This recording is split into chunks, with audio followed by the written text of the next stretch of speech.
Hello, everyone. My name is Jeff Moncrief. Like Mandy said, I am a systems engineering manager with Cisco's Global Security Sales Organization. I actually came to Cisco as part of the Landcope acquisition. So my product specialty is the Stealth Watch product. And I'm joined today by one of my SEs. His name is Dave Bush.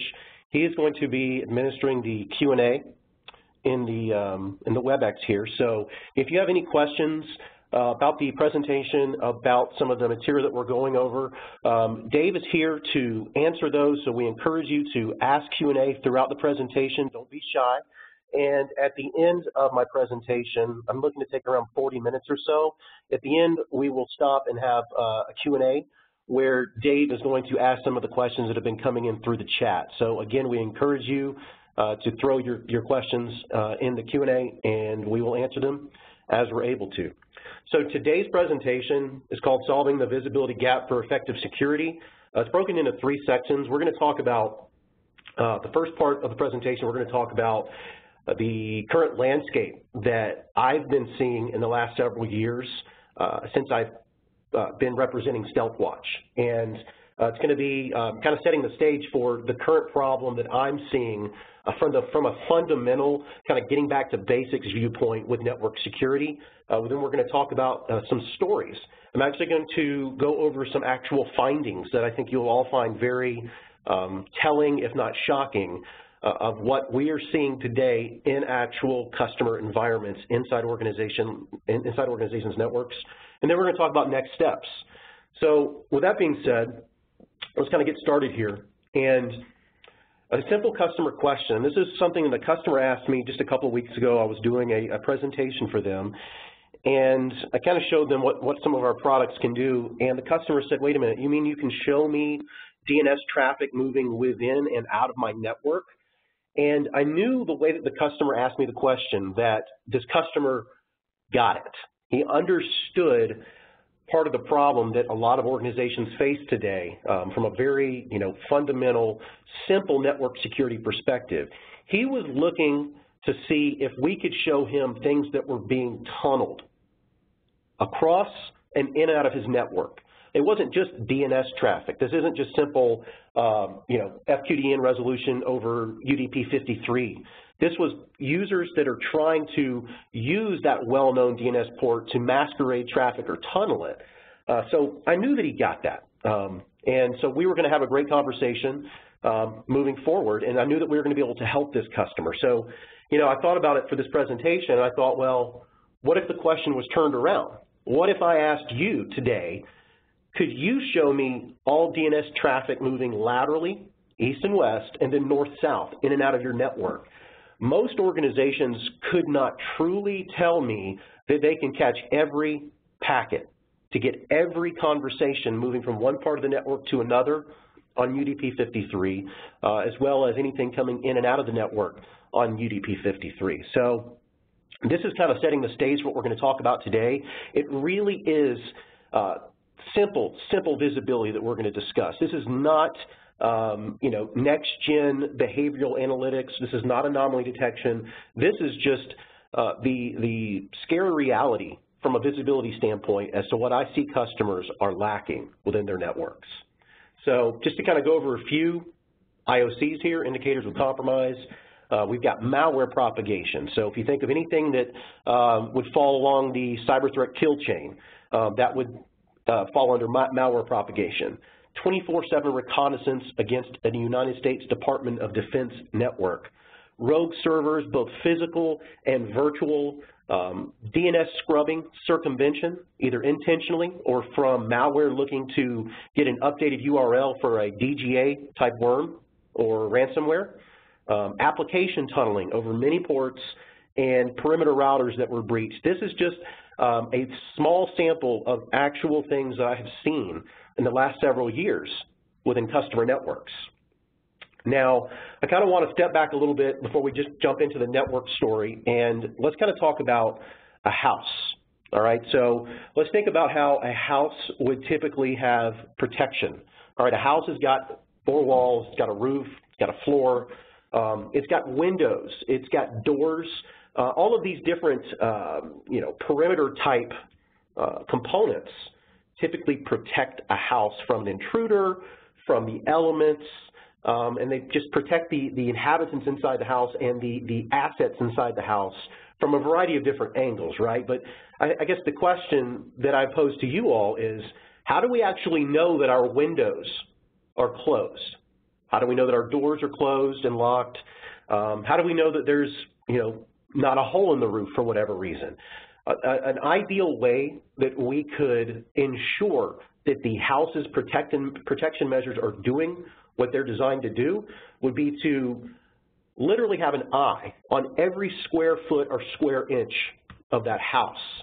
Unfortunately, that is something that's very, very hard to do, for us to have that level of visibility inside our house at any point in time. Sure, we can make sure the doors are locked when we leave. Sure, we can have IP cameras, but those are only going to provide so much coverage from a constant 24/7 visibility standpoint. So just kind of the unfortunate reality as a result of that is we're going to have visibility gaps as to what's going on inside our house, maybe while we're at work, maybe while we're at sleep.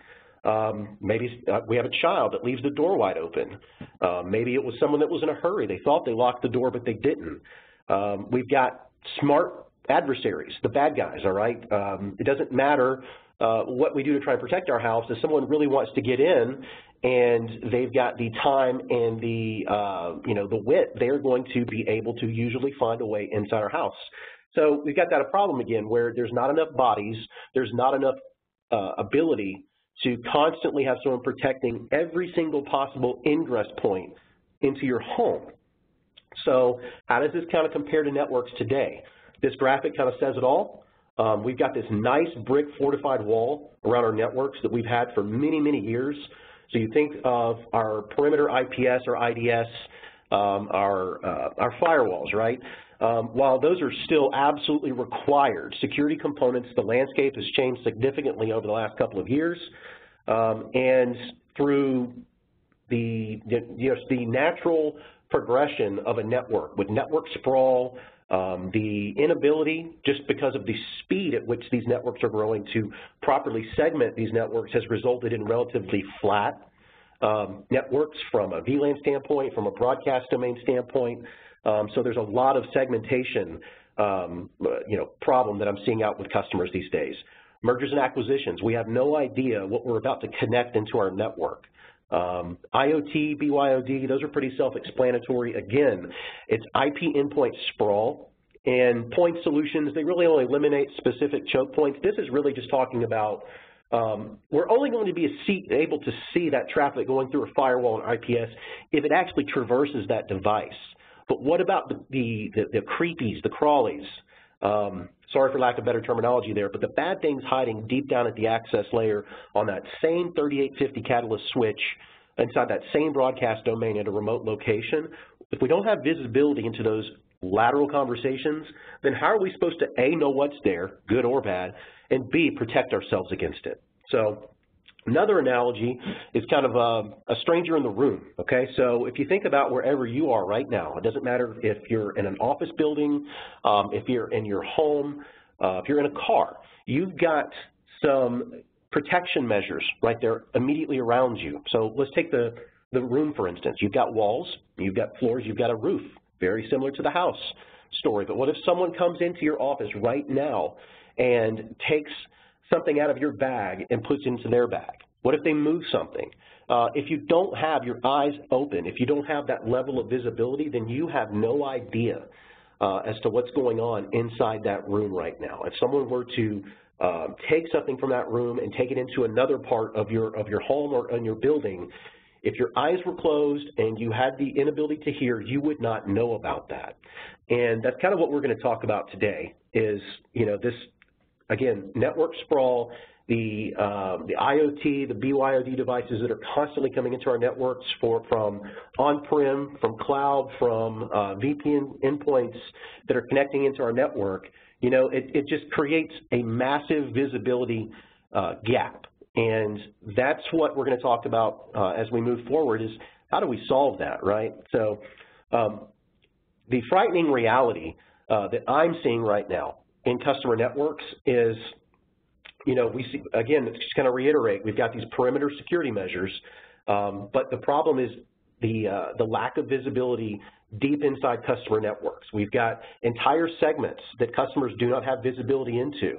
We've got segments of their network that are talking to segments of their network that should never be occurring.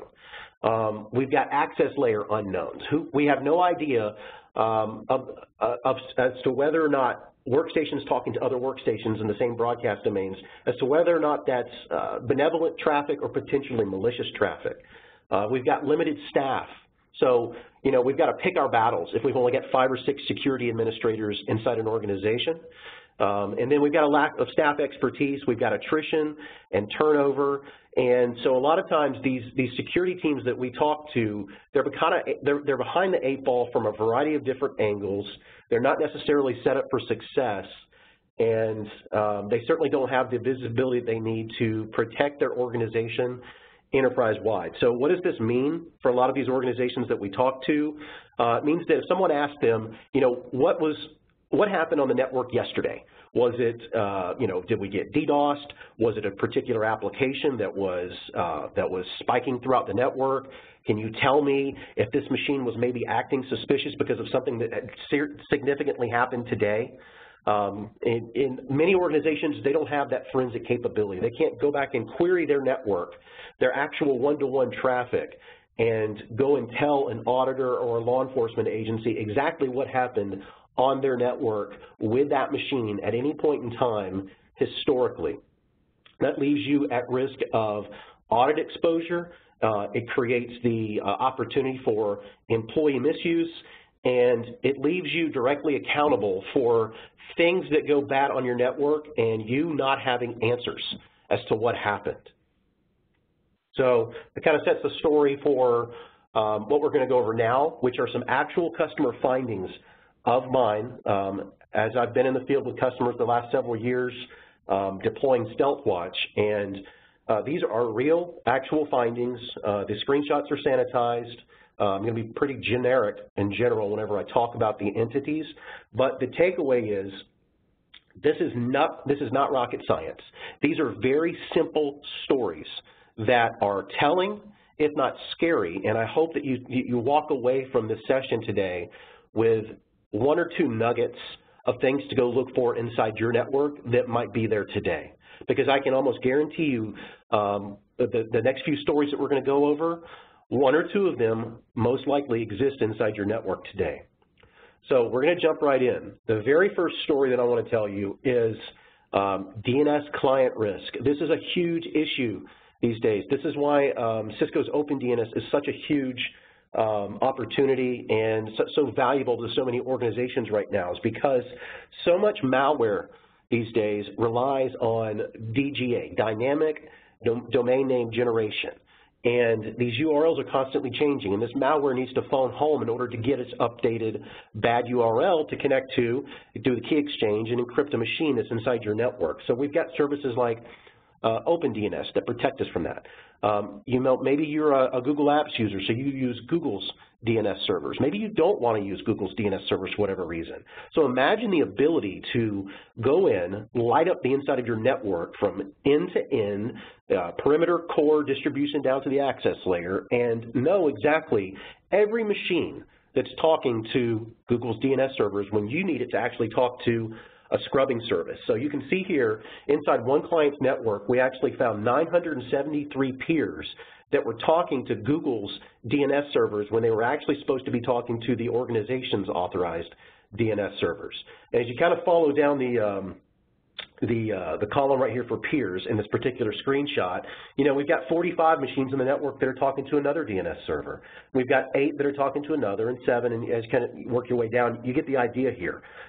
If someone tries to circumvent our DNS services or our DNS scrubbing, we have the ability with a simple query on UDP 53 to determine who's circumventing the system, and maybe it's not always malicious. Maybe it's just a simple configuration on a client that we overlooked. Because with tens of thousands and hundreds of thousands of endpoints, it's kind of unrealistic to say that in one fell swoop over the next 2 weeks, we're going to make sure and change every DNS entry on every one of these servers. There's going to be endpoints that slip through the cracks. This is an example of how we can leverage visibility, very basic TCP/IP visibility, to locate potential threats or misconfigured machines that could lead to potential threats inside the network. Right here, we've got an example of a machine that was doing ping scanning. So 10.200.4.248 was scanning this 10.47.0 Class C. We actually found it scanning 3 internal Class Cs incrementally over a 10-minute period. This is a classic use case of just ping scanning. So if you think of someone that's going to do maybe an angry IP scan or an Nmap scan of a host or of a subnet, you don't necessarily always have visibility that those hosts are exhibiting that behavior. But this is also how malware propagates. This is how someone that is, somehow they've gained access to a machine in your infrastructure. They can't move around until they know what's there. So that means they've got to do some initial reconnaissance in order to pivot and move. So behavior like this, look for ICMP scanning. If a host is seen scanning more than just a few IPs, or most certainly multiple Class Cs, you need that visibility so that you can get that threat off your network very early on in what may be an insider threat or an APT's life cycle. Server migration planning. This is not necessarily a security use case, but if there's anyone on this WebEx listening that is a NetOps person, think about this particular organization's problem right here. They were about to decommission 2 legacy DNS servers that they had thought they had moved all the clients off of, and they had 2 new production servers that were just humming along with no problem whatsoever. Before they decommissioned the 2 legacy DNS servers, they did a quick survey of their network because it had full conversational visibility enterprise-wide. They did a quick query, 60 seconds or less, to determine what was using UDP 53 to these particular machines within the last 24 hours. It could be 72 hours or last week. And they found over 2,000 endpoints campus-wide that were still using these DNS servers. So had they shut these DNS servers off, they would have shut down 2,000 endpoints from having name resolution. The subsequent havoc that would have hit the help desk team with problems would have been no fun for that organization, as you can probably imagine. So they were able to halt the migration. Not only were they able to halt it, but they knew all 2,000 endpoints that were still needing to be reconfigured. So they were able to postpone the migration and go out, touch these 2,000 endpoints, and then replan the migration for a later date where they knew that they would not disrupt end users campus-wide. This right here is an example of perimeter compromise.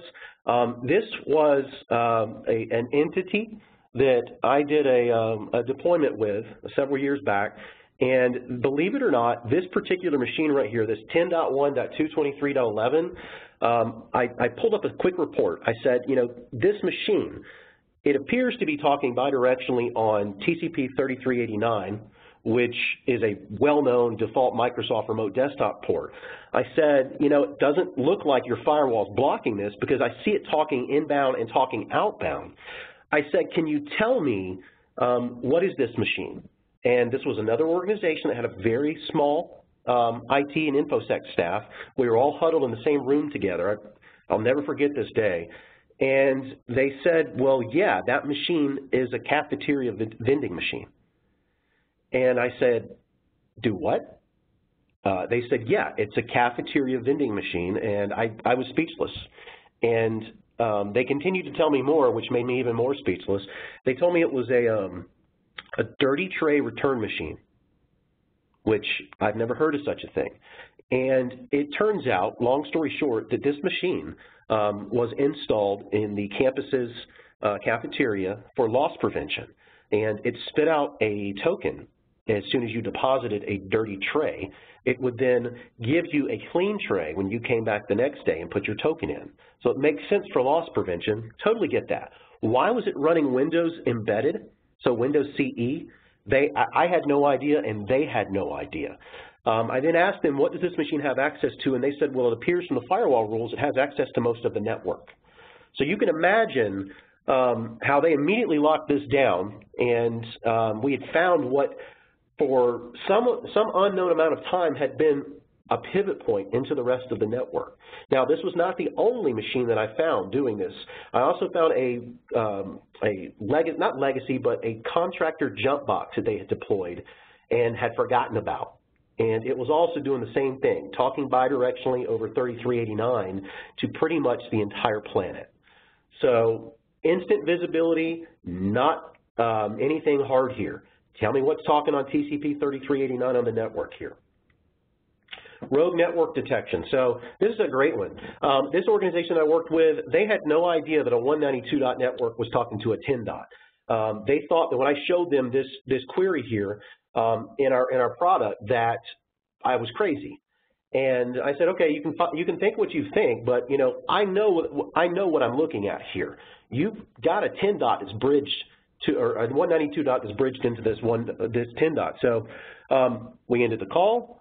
I had a check-in with them the next week, and sure enough, they did an investigation, and they had a 192 talking to this 10. They had no idea that it was there. This was an organization whose network was completely flat. They had no visibility from the core all the way down to the access layer, and the best that they were able to guess just through staff turnover that a previous administrator had connected this network and routed it and bridged it into the rest of the network, but they did not know why. So they immediately shut it down, remediated that problem, and you know, they quote unquote got it. They understood that visibility. Copyright infringement. This is an actual screenshot from an email that a customer sent me. They said, can you use, and I'm going to go ahead and let the cat out of the bag here, can you use NetFlow? Okay? Can you use NetFlow to tell me, because you're able to see all these conversations moving everywhere, can you tell me who reached out to this endpoint out on the internet on this timestamp, on this port? And most organizations have no idea, especially if you're heavily proxied. You don't know which 10 inside the network actually reached out. With our tool, we were able to query the data, and we were able to show them we know exactly which endpoint reached out to this IP address on the internet during this time, 30, 60, 90 days ago, and stole Game of Thrones.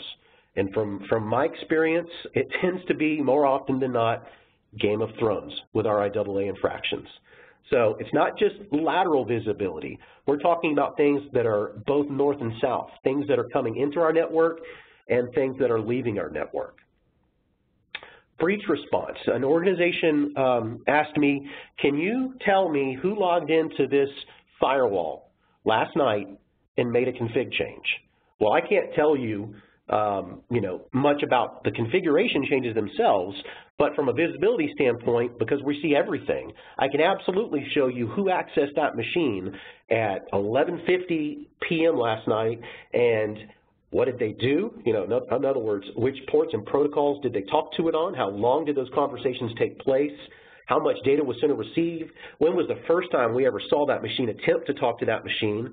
As well as, has it talked to that infrastructure device since then? These are all things that are easily identifiable and queryable if you get visibility inside a network. Suspicious spike of TCP lateral traffic. This particular organization had no idea that they had, on this given day, 7.7 gigs of lateral traffic moving across their network. A lot of organizations, they've got tools like MRTG, they've got Cacti, they've got these nice perimeter dashboard graphs that are watching that inbound, outbound traffic on their uplinks. But they don't have visibility into the same story moving across their network. What if you had that ability? What if I could tell you every time you had a spike of SQL traffic, every time you had a spike of suspicious high port traffic, like in this particular instance? Maybe it's a custom application that your organization uses, kind of like Epic for a hospital or healthcare organization. Maybe it's not. Maybe it's someone that's actually moving data over a high port because they don't think you're going to be looking for it. That could be movement on, that could be an indicator of an insider threat. So someone looking to stage data either for internal or for or on-prem or off-prem exfiltration. Monitoring for very specific applications. This is a classic one. And it looks like I've got a typo here. It's not SWL, it's SQL, so sorry about that. Just noticed that. But I've got organizations time and time again. I just talked to one yesterday that asked me, you know, we've got a data center or we've got a segment of our network that we have no idea what's in it. I mean, we don't know which servers are in it. We don't know what IP addresses are being used. We certainly don't know which services and applications are being used. So time and time again, customers come to me and they say, can you just light the network up? Light it up with like a giant stadium in the middle of the night so that we see everything, so that we can then know which servers we have, which IPs are being used, who's talking to who, which applications are using all the bandwidth, what types of dependencies do we have. That is a classic use case for visibility like this, and we do it time and time again here in my team and within our organization. Suspicious remote desktop activity. This right here, we showed an organization that they had a machine inside their network that was remote desktoping into what looked to be a residential internet connection. So someone's home server, someone's home PC, they were remote desktoping into it. I see this a lot with customers where they've got employees that are remote desktoping or SSHing into virtual private servers. So commodity hosting services, shared hosting, VPSs. I've got a couple of usual suspects that I won't name that are typical hosting companies that I see these employees using, but who knows if those employees are supposed to be doing that? Who knows if it's actually the employees that are doing it? It could be a compromised machine, a compromised user account that's got that connection to that remote VPS, and it's using it to tunnel data over SSH. Maybe it's using it to tunnel data over 80 or 443. Imagine having visibility to detect that the moment that that first packet or first flow crossed your perimeter egress point and attempted to reach out and commit that infraction. Rogue virtual server. This right here was a large company, and they had asked us just to do a basic visibility assessment of their network. We went in and I just did a quick query on X Windows, and I only say that because X Windows, you'd be surprised how many times I have found threats inside a network that involve X Windows. And I did this query and I found this host, 10.168.12.37 you can see here. This particular host was a rogue virtual server, and rogue can mean a lot of different things I've learned. It can mean bad, so someone's introduced it in a malicious manner. It can be forgotten about, or it could have been thought to be decommissioned. Someone thought it was decommissioned and they didn't for whatever reason. This particular situation, the company was using a third-party colo provider to manage their cloud instance, and this colo provider had deployed a virtual machine and forgotten about it. So it's a Linux virtual machine, and it had been deployed and was not patched, was not updated. But most, the scary part of this particular story was that we were monitoring traffic back into their network, and that's kind of how we came about this particular machine. It was attempting to communicate back into their on-prem network over the VPN tunnel from the colo back to the on-prem data center. So we don't know how long this has been going on. We spent the rest of that call on, or I was very quiet because they engaged incident response, which is something that I've done quite often.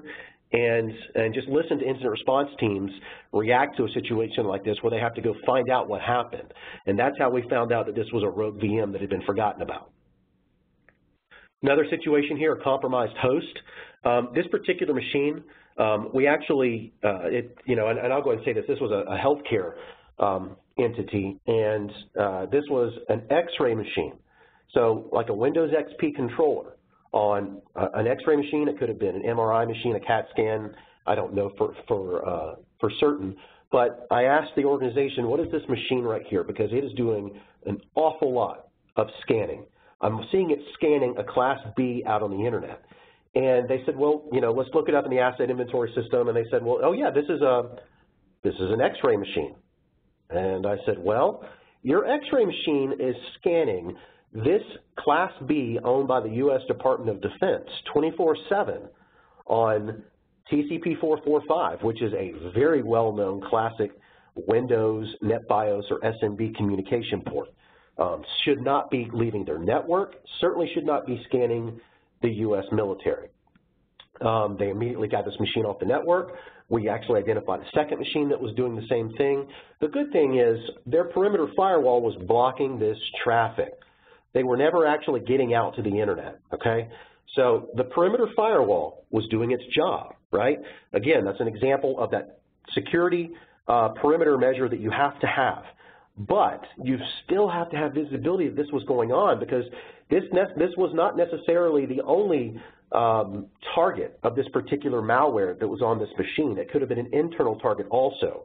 So this was an incredible amount of visibility. And again, we were on the incident response call with this team subsequently trying to figure out what was going on here and to make sure it wasn't any more widespread. So not a next-gen anomaly detection type situation there. Once again, just basic visibility on TCP, UDP type traffic. Telnet risk. This right here is an example of an organization that had bidirectional communication from Russia to their edge devices, and the problem with them was they had perimeter firewalls that were heavily fortified from a telnet perspective, but they couldn't see that they actually had misconfigured access lists on their edge routers, because the edge routers were sitting outside of the firewalls. Because we were able to get NetFlow visibility from these devices, we were able to quickly query them, determine that they had bidirectional telnet, which they were very surprised to hear about. They then logged into the devices, they verified the configs, and immediately did no IP access right on those perimeter routers. It stopped that traffic. We actually found this on 8 perimeter routers globally. So this was a prevalent problem. They do not know how long it had been occurring. So basic visibility, classic telnet traffic should not be occurring. All right, this right here, and I believe this is my last story, if you will. This was an actual, and I'll be quick on this one. This was a rogue server that we found at a high school for a school district in the United States. And this particular rogue server was denial of servicing the entire school system from the inside out. It was taking down their ability to use something called Infinite Campus, which is a very popular cloud-based learning management system that a lot of school systems use these days. Even my children use it. And every day, around the same time, their entire network would go down. And they were at wit's end. They had tried everything. The firewalls weren't working. The routers weren't working. They could not figure out what was going on. They did not have visibility. They did not have devices that even supported NetFlow enterprise-wide. So they were pretty desperate. So we lent them a firewall. We lent them a switch that supported NetFlow. We turned it on, and we started observing traffic coming, vertical from inside the network out their egress point. And we quickly observed a machine that was exhibiting Tor traffic. And we did a deeper investigation into this machine, and we also saw it listening on 3389. And the Tor traffic is not very suspicious, to be honest with you, because I've seen much worse at public schools. So that's actually quite normal. But what wasn't normal was 3389 at that high school, because they certainly were not supposed to have servers there. We did a quick RDP session over to that endpoint. Sure enough, we were able to log in. We got a Windows 2003 login prompt. And to kind of sum up how that went, that ended up being a server that was supposed to have been decommissioned years ago. And the administrator had claimed to decommission it, but he actually didn't drive over to the high school and shut it down. It had subsequently remained running for years, had gone unpatched, and was compromised from a separate internet egress point that they had. And it was being leveraged in a denial of service attack every day against the school system. We shut that server down, their problem stopped immediately. They never had another denial of service. So they just had no idea what was going on, because they had absolutely no visibility to even know where to start. So that's the takeaway there. Now, what does this mean? All these stories, all these war stories, if you will, they all mean that we need that visibility. What if we had the ability to say, who's on the network, who are they talking to, how long are these conversations going on, and what if we had the ability to see every conversation? What if we had one-to-one conversational visibility so that nothing slipped through the cracks? And what if we could leverage our existing network investment. We didn't have to go buy a bunch of sensors and taps and probes and you know, invest a small fortune or a large fortune financially to have that level of visibility to see everything that I've just shown you. And traditionally, if we were to try and have that level of visibility, we would need full packet capture across our entire network. That's not feasible. It is a very traditional method of thought, if you will, for visibility. It could get, you know, incredibly cumbersome to administer, to deploy, and certainly financially cumbersome to try and afford a solution that involved full packet capture. So what we can do is instead, we leverage your existing network investment, and we essentially turn each of these devices, these routers, these switches, these firewalls into security sensors. So again, think of that graphic that I showed you in the beginning of the eyes, the bodies, right? Imagine if you could see every square inch of your network. That's what NetFlow enables us to do. And if you're not familiar with NetFlow, it's essentially a general ledger or a telephone bill about the traffic moving within and in and out of your network. It's built into almost every router and switch and firewall that's sold today. It was invented over 20 years ago by Cisco. The issue is that many organizations over the last 20 years that say they do NetFlow, they typically use it for traffic monitoring, top talkers, top applications, that cacti, that MRTG story that I was telling you about. They don't use it for security. And you have the tool, you have this ability right there at your fingertips. You can't not use it. All right, you have to turn it on. You have to look at it. And through just some basic querying, some basic set it and forget it policies, you can identify every one of these threats that I've just shown you. So you have the ability to know what's there. Once we know what's there, we can then implement better firewall policy. We can further lock down these VLANs, these broadcast domains, so that the traffic that should talk to each other stays within that boundary. It doesn't leave it and go to another one. And if it does, we can reinforce those boundaries. We can throw an alarm the moment we see one part of our network talking to another part of our network that should never occur. We can locate assets that we never even knew about. We could locate devices that are newly introduced into the network. There's instant alarming. Doesn't matter if it's a security situation, a network situation, or just a basic visibility type scenario. If you can think it, we can alarm on it because we have that level of one-to-one conversational visibility because we see everything. Deploy quickly. You flip flow on if you don't already use it. You point it to a solution such as Cisco StealthWatch, which is what I represent, and you know, within about 45 minutes, you're off to the races with very minimal investment, both from a man-hour standpoint and a financial standpoint. And then you're able to detect if someone fat fingers a firewall rule, if someone accidentally turns on a server or a daemon on a device that's supposed to be PCI compliant and should never have that server or daemon turned on. You can detect on security circumvention, so people that are trying to masquerade remote desktop or VNC or SSH over well-known ports, or people that are trying to circumvent your OpenDNS scrubbing system. You're going to be able to catch them with this level of visibility. Credential misuse is a classic one. You'll be able to identify through the ability to ingest identity information from a variety of different network access control solutions exactly who's logged into these machines. Maybe user accounts are being leveraged to talk to parts of the network that they should never talk to. Or maybe user accounts are being leveraged after hours. Maybe user accounts are being leveraged to move abnormal amounts of data. Just simple things like abnormal traffic patterns are easily identifiable with NetFlow. And then suspicious protocols.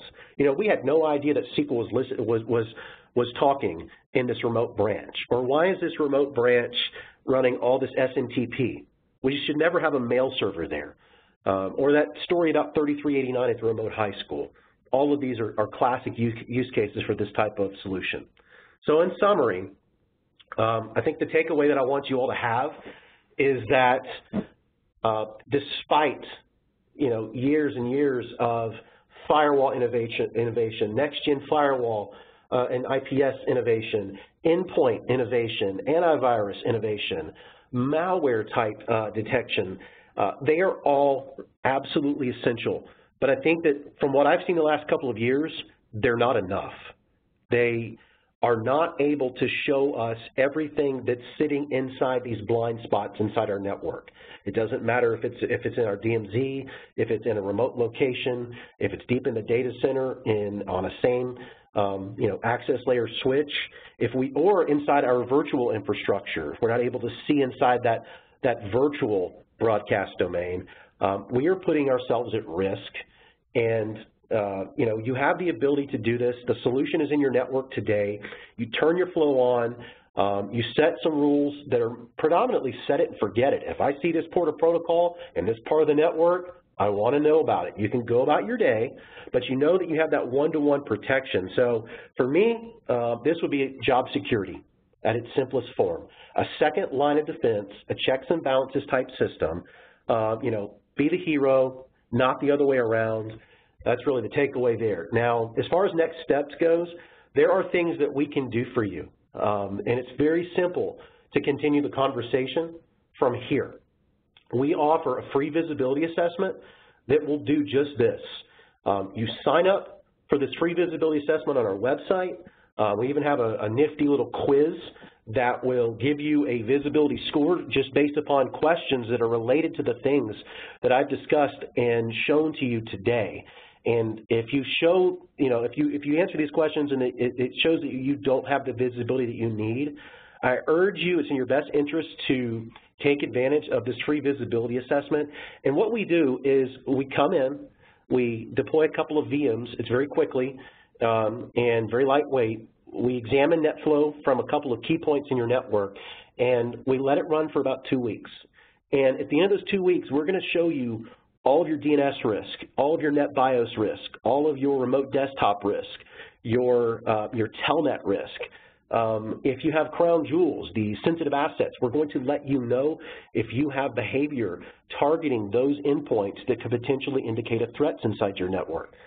This is a free visibility assessment. We give you a nice executive report that looks just like this right here that you can take, and you'll have all of that intelligence that you can take action on. So it's definitely in your best interest to take a look at this. I definitely recommend it. And with that being said, that kind of concludes the presentation I had for you all today. I certainly hope that you enjoyed it. Now we're going to, I'm going to ask my friend Dave Bush to hop on the line here and let me know if there's any questions so far. So Dave? Hey Jeff, yeah, we've got a number of different questions that have come in. One of them was, does StealthWatch have visibility for VMware traffic between virtual servers and virtual switches? It does. That's a good question. So I mentioned that virtual broadcast domain. So we have a virtual flow generator. It's called a virtual flow sensor, but it'll generate NetFlow for us on every one of your ESX hosts. And as you know, I talked to an organization yesterday who was 80% or more virtual. So this is becoming more and more of a problem. How do you know if you have a virtual machine that's talking maliciously towards another virtual machine? Or how do you know if you have a rogue virtual machine? That story again about rogue VMs. We do have a product that will shim into that virtual broadcast domain on that vSwitch and give us full one-to-one east-west conversational visibility. So exact same treatment as if those VMs were physical hosts inside the network. Okay. We have a question. How would you use StealthWatch to plan segmentation? So the way that I would use it to plan segmentation is I would turn NetFlow on. Let's do some basic host grouping. We do something called logical host grouping in StealthWatch. We would then take a look at all of the traffic moving within and in and out of that logical host group. We determine whether or not those ports and protocols should be there or not be there. We would then recommend an updated firewall policy to the security team, and then we can then police that firewall policy, and it's kind of a set it and forget it segmentation framework where we would let the firewall team know the moment that this port or protocol moved into this part of the network that should have never occurred. So good question. Okay. We had a question come in. Can you talk about product and deployment options? Sure. So we've got a number of different deployment options there, but just kind of keep it simple. You can go virtual with StealthWatch, or you can go physical. You can do a mixture of both. We do not discriminate on NetFlow version, so we accept V5, V9, IPFix, Flexible. We don't just accept Cisco, we accept any vendor's NetFlow. So we bring all that into the same flow collector, and we treat it all the exact same so that you have the ability to see all these conversations enterprise-wide from a single screen. So we also scale out. So if you're, we work in small organizations with very small collectors, and then we're in most of the Fortune 100, almost every government organization that you can think of. We scale out to a sustained 6 million flows per second, which is an awful lot of NetFlow when you think about it. Okay. Can StealthWatch be used for application dependency mapping? It can be used for application visibility and dependency mapping, yes. So what we would do is kind of use that data center analogy again. We would turn NetFlow on in a data center. We would go ahead and look at every one of the applications that we saw moving within the data center and out of the data center. We would categorize those from highest to lowest based on utilization. We could then visualize all that traffic for you. We could show you how much SQL's moving internally, how much SQL's moving externally, where's it going to. We could then tell StealthWatch to alert on applications that we didn't yet know about. So maybe it's not a heavily used application. So it depends on how granular you want to get, but we can absolutely go from no visibility, lights out, completely dark in a part of your network, to full visibility, knowing who's talking to who, and if we shut this server down, who are we going to break and what are we going to break? So that's a classic use case for NetFlow. Okay. We have a question come in. Can you discuss what resources are available for somebody who's not a network person that is wondering how to configure NetFlow? Oh, sure. So we've got, and this is not a planned question. I'll go ahead and throw it out there. This is a good question. We've got a NetFlow wiki on the landcope.com website. It is a very easy thing to deploy. If you have access to a switch, for instance, it's really just a 3 or 4 step process. You create a flow record. It's just a few commands of what you want to pick up and collect. Then you have a flow exporter, which is just where you want to send it to.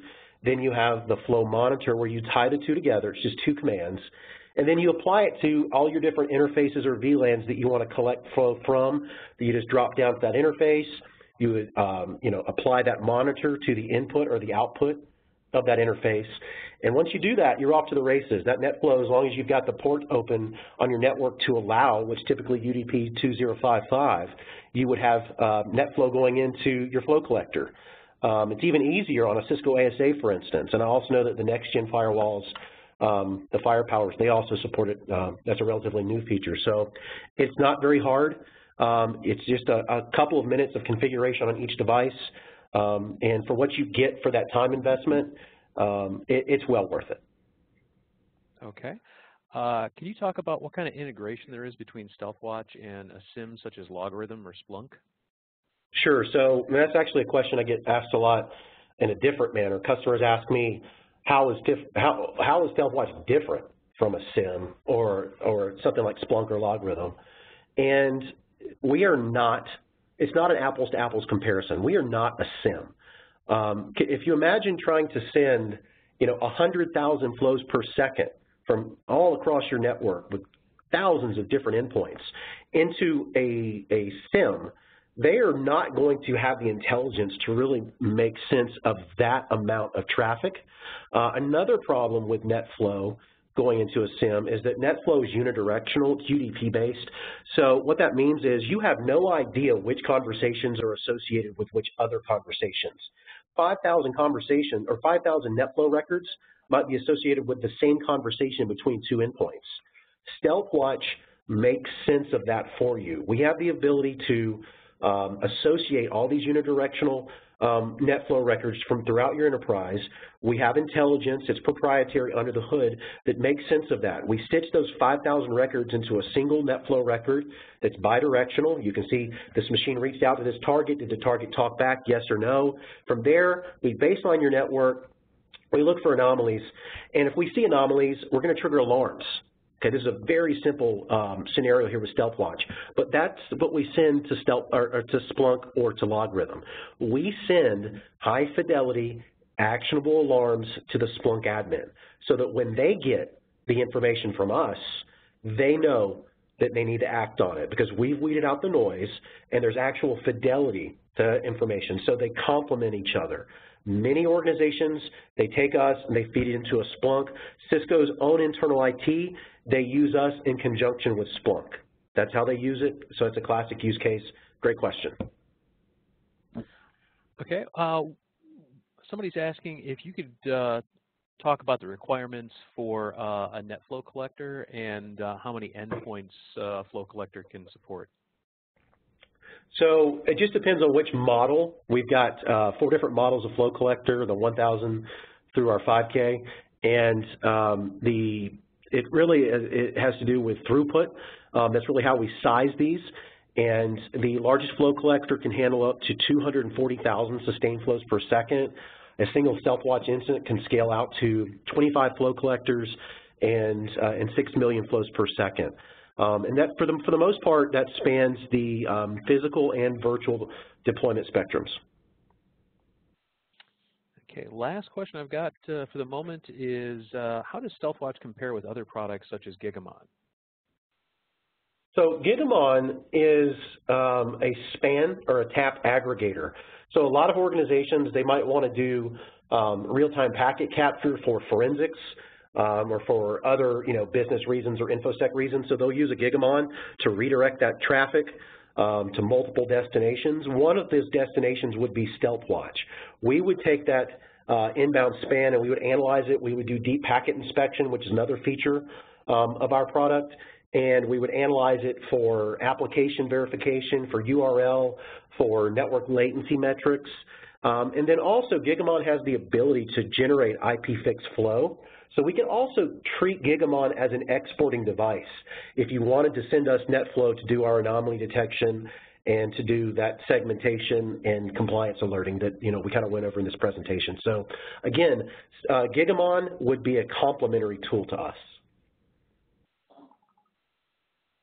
Okay. One of the questions, let's see, I had a couple more questions came in. Let's see, 3 more questions just came in. Does StealthWatch work as an application dependency mapping in ACI networks, and can it be used for troubleshooting? So it can. It's not ACI. So we're not. Nexus 9Ks do support Flow. We don't integrate directly with ACI.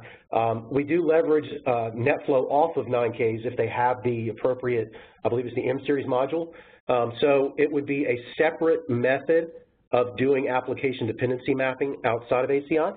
Now that doesn't mean that we're not going to continue looking at ACI integration in the StealthWatch as we move forward, now that StealthWatch and Landcope are officially a part of the Cisco team. So that's something that we could be doing. And as far as troubleshooting goes, absolutely.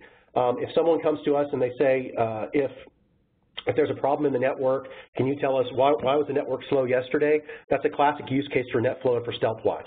We can tell you exactly why the network was slow yesterday, a week ago. We can tell you why it was slow every day the last week at lunchtime. We can tell you who the offender is. We can tell you whether or not it's the network. We can tell you whether or not it's a server in the data center, giving the users the appearance that the network is slow. We can tell you exactly what that server is.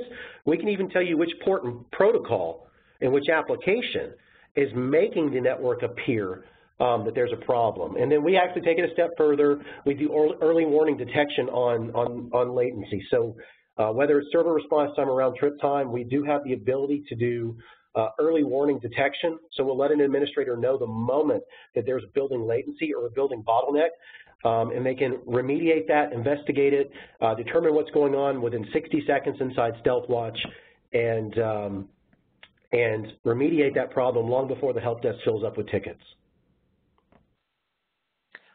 We have a question asking for a comparison between StealthWatch and Palo Alto. So Palo Alto is they fall in the next-gen firewall category. StealthWatch is not a firewall. We are a passive, which means we're not in line. We are a passive monitoring tool. A Palo Alto is only going to protect you as good as the traffic that's flowing through it. If the traffic does not flow through that Palo Alto, then you're not going to have visibility into it. We give you visibility into everything that's inside that network boundary that the Palo Alto is protecting you from. Now, we do actually accept NetFlow from Palo Altos, so you can actually also send NetFlow from Palo Altos to StealthWatch. So we do work with them, but we are not a firewall replacement. We complement the firewall. The firewall protects your perimeter. We protect the inside of your network. Okay. Unless anybody has anything else, that's all the questions we have for now. Okay, great. So, again, thank you, everyone, for attending today. I know that we're about at the top of the hour. Hopefully, you all walked away with a nugget or two of something to go take a look at inside your network, and I encourage you, again, to take advantage of that visibility assessment. With that being said, I'm going to turn it over to Mandy. Thanks again.